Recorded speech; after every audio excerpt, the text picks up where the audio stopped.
Georgia O'Connor here. Big up Julius. Ring IQ. Welcome to the relay. Welcome to the relay. We're covering today's top boxing news. Ow!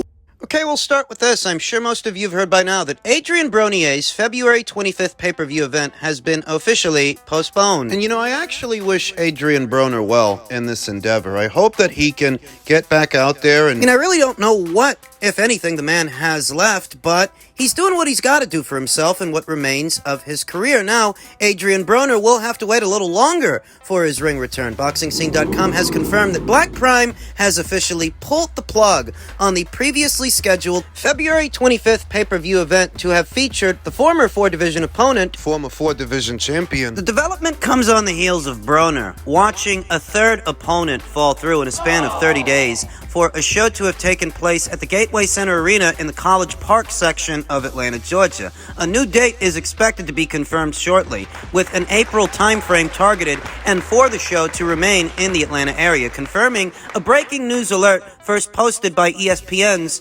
Mike Kopinger. Broner's ring return has been riddled with problems from the get. So much so, it's actually given rise to a few conspiracy theories that perhaps there is a saboteur at work. It's a stretch, I know, but I have seen it said in some circles, small ones, that someone is deliberately making things hard for Adrian. Sabotaging him. As previously reported by BoxingScene.com, Broner was left without an opponent after Michael Williams Jr. suffered a fractured jaw and was forced to withdraw on Thursday. North Carolina's Williams was already a late replacement for Philadelphia's Hank Lundy. That's right. Which came earlier this month. The opponent switch was first reported by BoxingScene.com just 1 week after Lundy was named as the new opponent for Broner, replacing Ivan Redkach, who was forced to withdraw due to a bitter dispute with promoter Joe DeGuardia. Last-ditch efforts to salvage the event proved futile, with the upstart company opting to instead shut down and regroup. I reiterate, I've heard it said in some circles, small ones, that this could very well be Al Heyman sabotaging Adrian Broner's attempts to get back in the ring now that he's severed ties with him.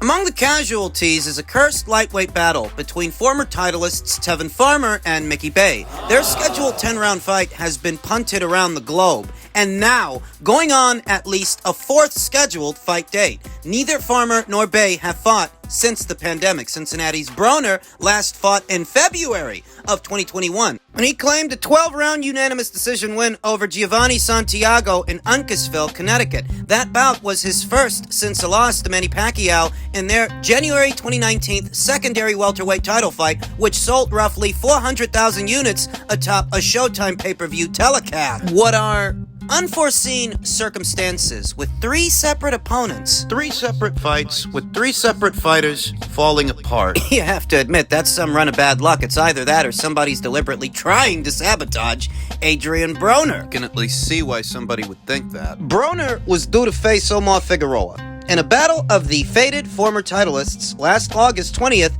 in Hollywood, Florida. The 33-year-old Broner withdrew from the Showtime main event as presented by Premier Boxing Champions PBC just ahead of fight week, citing a needed mental health reset. You guys remember that. Leading up to what was supposed to be that fight, Adrian Broner was made a multi-million-dollar offer to cross over to the Matchroom and DAZN side of things to take on Conor Benn. Needless to say, that didn't happen, but neither did this. And I've always maintained, I think Adrian stood to make more money boxing Conor Benn on DAZN than what he would have made boxing Omar Figueroa. As it stands, he didn't fight either of those guys. But I think that's at least a part of what coaxed Adrian Broner to see about changing his decorum, leaving the PBC. I never bought that bit about Adrian Broner's mental health. I felt he pulled out of that fight because he felt it wasn't worth his time, and it likely wasn't. It turned out to be the last time Broner's name would be attached to a PBC event. The polarizing figure next surfaced as the star of a virtual press conference to confirm his multi-fight agreement with Uncle Desmond Gums, and the Black Prime family last October. It came less than 2 months prior to Black Prime's debut showing last December 10th, which saw WBO welterweight champion Terrence Bud Crawford score a 6th-round knockout of David Evanesian at Shai Health Center in his hometown town of Omaha, Nebraska. Crawford's deal with Black Prime was a one-and-done kind of deal. Whereas Adrian's deal with Black Prime is supposed to be a multi-fight deal, multi-fight agreement, and they're struggling to get the very first fight of that deal off the ground. It all looks a certain way, doesn't At it? a time where Adrian Broner's appearing on different podcasts, divulging details of his tenure at the PBC that perhaps were otherwise unknown. He was on a Portaway podcast. He was on a DAZN boxing show talking about how he used to have to wait for his money, that he was being paid his own money in increments while he wasn't outright trashing Al Heyman or the PBC.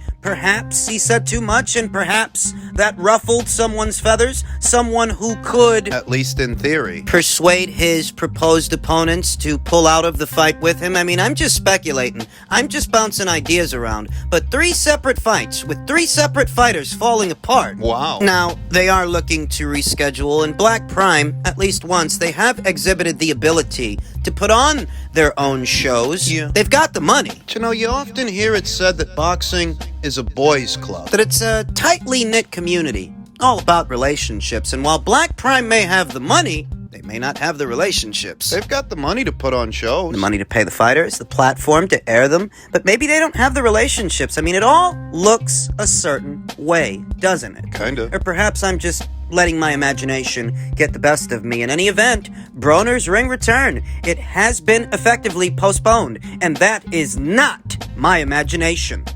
Elsewhere, in the welterweight division, Jaron Ennis' promoter expects Spence to vacate the IBF title. Ennis to become a full champion by the summer. That's what I always thought. Now, I told you that a fight between Jaron Ennis and Errol Spence Jr. would never see the light of day in spite of both boxers, more or less, boxing on the same platform. Won't happen. Jaron Boots Ennis will finally be a world champion this summer, but it will be via fiat rather than knockout, according to his chief handler. Ennis, the highly regarded 25-year-old welterweight contender from Philadelphia, became the interim belt holder for the IBF after he outpointed Karen Chukatsian last month at Capital One Arena in Washington, D.C. on the undercard of the Gervonta Davis versus Hector Luis Garcia lightweight title bout. The win essentially secured Ennis a shot at the legitimate titleist of the sanctioning organization, Errol Spence Jr., who also holds the WBA and WBC 147-pound belts. Only, don't expect the two to actually duke it out in the ring anytime soon. I don't. I actually expect that Jaron Ennis' very next opponent may be Roman Villa, who very recently gave Rashidi Ellis his first professional loss. It's not a bad fight. And I expect that Jaron Ennis will look better against a guy like Roman Villa than how he just looked against Karen Chukatsian, a stick-and-move mobile fighter. Karen Chukatsian is an outside guy, whereas Roman Villa, he's an inside guy. That's what I expect. Cameron Duncan, the promoter of Ennis, says his charge will be elevated to full champion status without having to throw a punch because he believes Spence intends to vacate his belt. Many times have you heard me say that before? So, we're going to fight for the title, and the question will be, does he, Spence, want to fight? And the answer is no. He will vacate his belt, and Boots will automatically become regular champion, and we'll defend our title probably in June. Duncan maintained that he thinks Spence's days at 147 pounds are now numbered. No, he won't fight Ennis. No, Duncan said. I think he's going to 154. I don't think they want Boots at all. And you see, here's the thing. I've watched this entire situation unfold. I've watched Jaron Boots Ennis fight in more than just one IBF eliminator, and I've maintained that all that's going to get him is a vacant title, but it's not going to get him a signature fight. It won't get him Spence. And that hardly makes me Nostradamus. Not saying that. What I am saying is that while he's been fighting in these IBF eliminators for a fight with Spence that I figured he's never going to get, there's been talk of a Crawford fight. Wanting a Crawford fight. But if that's what you wanted, that's what your team wanted, why have you been fighting in IBF eliminators instead of WBO eliminators? Terrence Crawford's not the IBF champion. Spence is, and let's be honest, nobody, and I mean nobody, expected Spence to take on Jaron Ennis, so what were you really after? A vacant title. That's what. That's what you were after. At 54, it's perfect for the other guy being Spence. I think they're setting up a big fight with Spence against 154-pound undisputed champion Jermell Charlo. Yes, even though they have the same trainer, Derek James, I think so.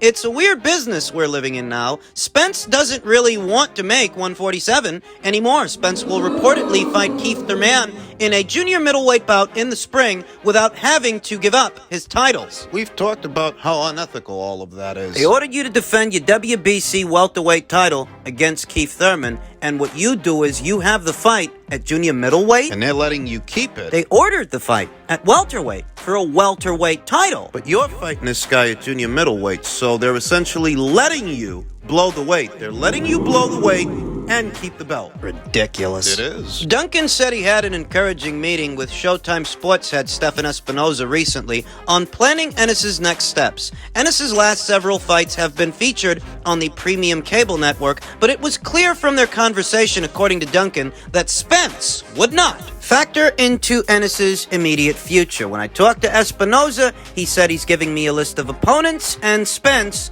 wasn't on it, Duncan said. He said Ennis will defend his title in June. It's probably going to be against Roman Villa. A fight that has somewhat of a redeeming quality for Jaron Boots Ennis moving forward. He looked less than spectacular against the very fleet of foot Karen Chukatsian. Yeah, he didn't look like a wrecking machine with Karen Chukatsian because he was moving too much. Opposite the ring, an aggressive fighter, a come forward mid-range to inside fighter like Roman Villa, he'll go back to looking like a wrecking machine. Do you know that hardly qualifies as a signature fight? And that's the dilemma that Jaron Ennis faces moving forward.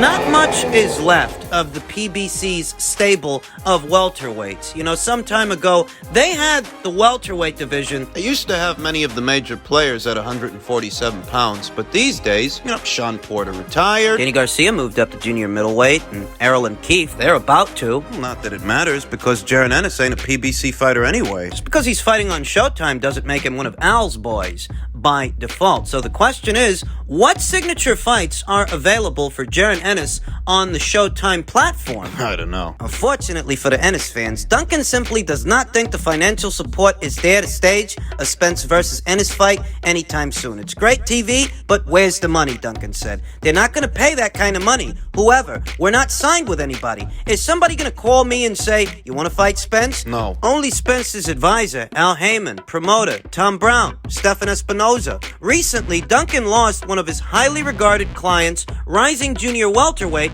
Brandon Lee, after their contract expired last year. Lee subsequently signed an advisory deal with Al Heyman, the founder of Premier Boxing Champions, which showcases its vast roster of fighters, including Spence and Thurman, on Showtime, its exclusive network partner. Ennis' situation is unique because while he regularly appears on Showtime cards, he is not a Heyman-advised fighter. But he might be once his contract with Cameron Duncan is up. One thing has got nothing to do with another. All I know is that I'm fine with my guy, Duncan said. We got the interim title, and anybody who wants to fight for that has to come to us. They got 90 days, and we'll push it on them if we have to. The way it looks, Jaron Ennis might box on the same platform as a lot of PBC fighters, but he himself isn't a PBC fighter, thus he doesn't have access to them. Not right now, he doesn't. And even if he is one day elevated to IBF champion, full champion, in the near future, that's hardly a substitute for a big fight,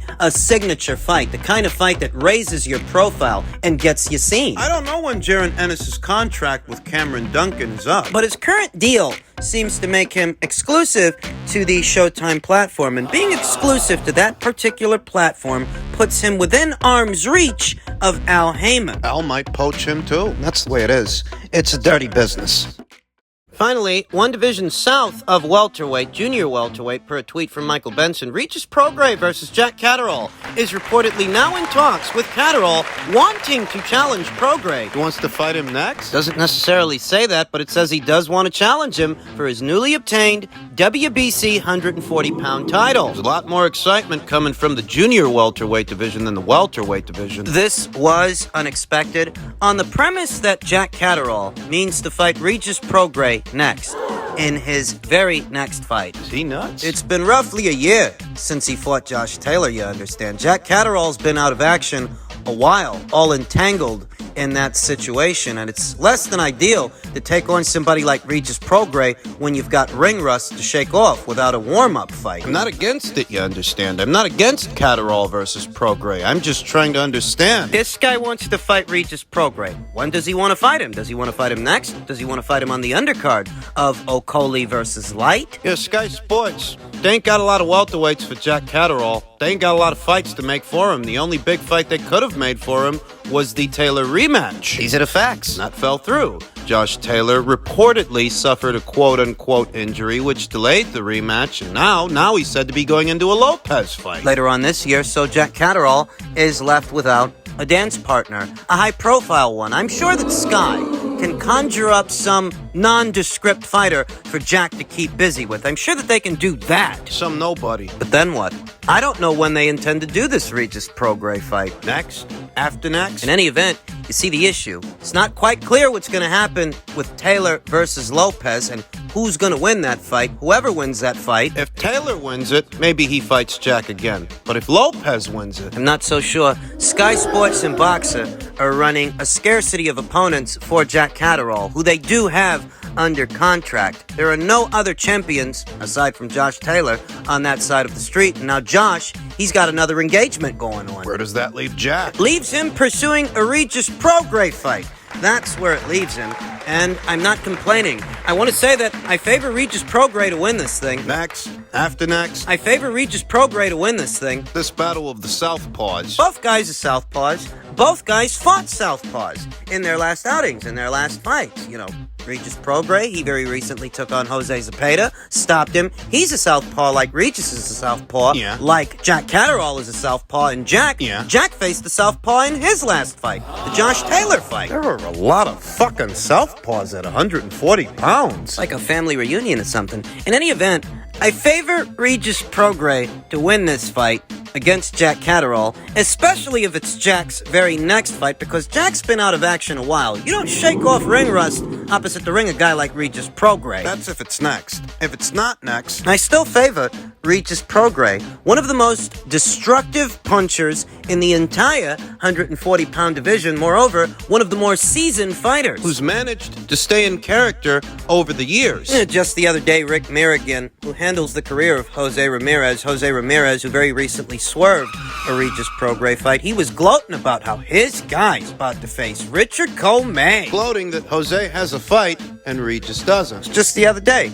How do you like them apples? Regis Prograis might be traveling across the pond to take on Jack Catterall on a major platform, and I doubt it's for peanuts. No, they've got to compensate him. Because he doesn't owe Jack Catterall a title shot, he's affording him one, but it's gonna cost you. That is, you're paying him to. This would be a voluntary title defense of Regis Prograis' newly obtained WBC title. It's a great fight. I mean, it's early, but I hope they get it done.